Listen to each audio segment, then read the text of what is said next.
Kasus diabetes mellitus atau sering disebut dengan DM semakin meningkat dari tahun ke tahun. Pasien DM harus memperhatikan 4 pilar dalam mengatasi penyakitnya, yaitu diantaranya edukasi atau pengetahuan, pola makan seimbang, aktivitas fisik, dan kepatuhan minum obat.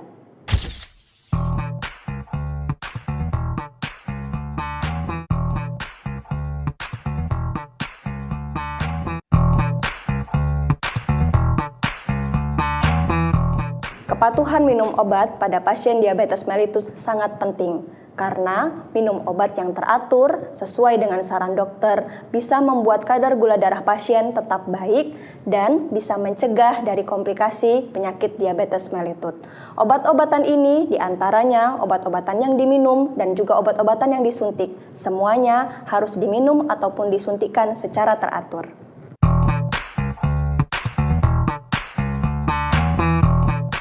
Pasien diabetes tidak patuh terhadap minum obat biasanya karena dia lupa karena faktor usia. Kemudian biasanya malas karena obat-obatan diabetes sangat banyak, menyebabkan pasien ini menjadi malas. Yang ketiga, tidak tahan dengan efek samping dari obat-obatan yang dimakan.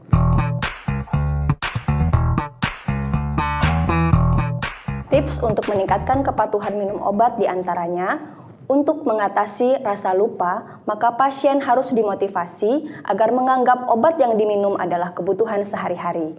Kemudian, pasien juga menyiapkan kotak obat, di mana kotak obat tersebut dibagi-bagi menjadi hari-hari yang dia minum, sehingga saat minum obat bisa diambil sesuai dengan hari yang sudah dibagi di kotak obat tersebut. Untuk mengatasi rasa malas, maka pasien bisa mengatasi dengan berkonsultasi kepada dokter agar diresepkan obat yang frekuensinya lebih sedikit, misalnya 1 kali sehari atau 2 kali sehari. Sedangkan untuk mengatasi efek samping, maka pasien harus berkonsultasi kepada dokter dan apoteker, sehingga obat-obatan tersebut terhindar efek sampingnya.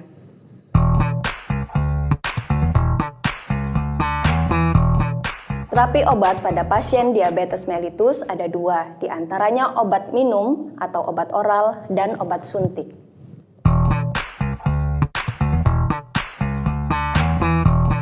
Obat minum atau oral yang sering digunakan pada pasien diabetes diantaranya metformin.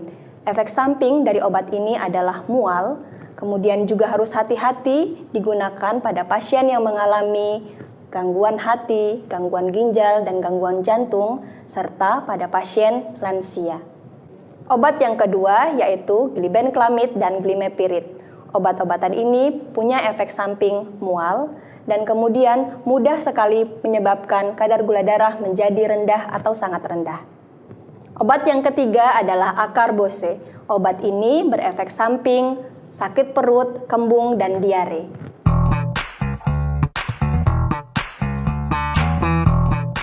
Pasien diabetes mulai menggunakan obat suntik jika selama ini ia menggunakan obat minum atau obat oral sudah secara teratur dan juga sudah memperhatikan 4 pilar penanganan pasien diabetes mellitus, tetapi kadar gula darahnya masih tinggi, sehingga harus dipertimbangkan menggunakan obat suntik atau insulin. Keadaan lain yang juga harus menggunakan obat suntik atau insulin adalah kadar HbA1c yang lebih dari 9%, kemudian penurunan berat badan yang drastis, kadar gula darah terlalu tinggi atau berat, serta stres berat.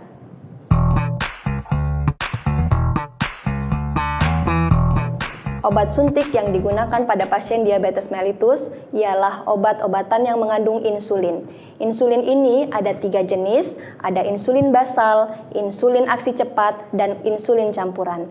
Insulin basal biasanya dia tahan lama, bisa untuk 24 jam. Sedangkan insulin aksi cepat biasanya diberikan pada pasien yang sudah mendapatkan insulin basal, tetapi setelah ia makan kadar gula darahnya masih tinggi, sehingga harus diberikan insulin aksi cepat lagi untuk menurunkan kadar gula darah tersebut. Sedangkan yang ketiga adalah insulin campuran, ini kerjanya panjang dan pendek. Terapi diabetes dilakukan secara berkelanjutan dan seumur hidup. Tujuannya adalah untuk menghindari penyakit ini jatuh ke tahap lanjut dan juga untuk mencegah dari komplikasi penyakit. Yuk bijak menggunakan obat diabetes.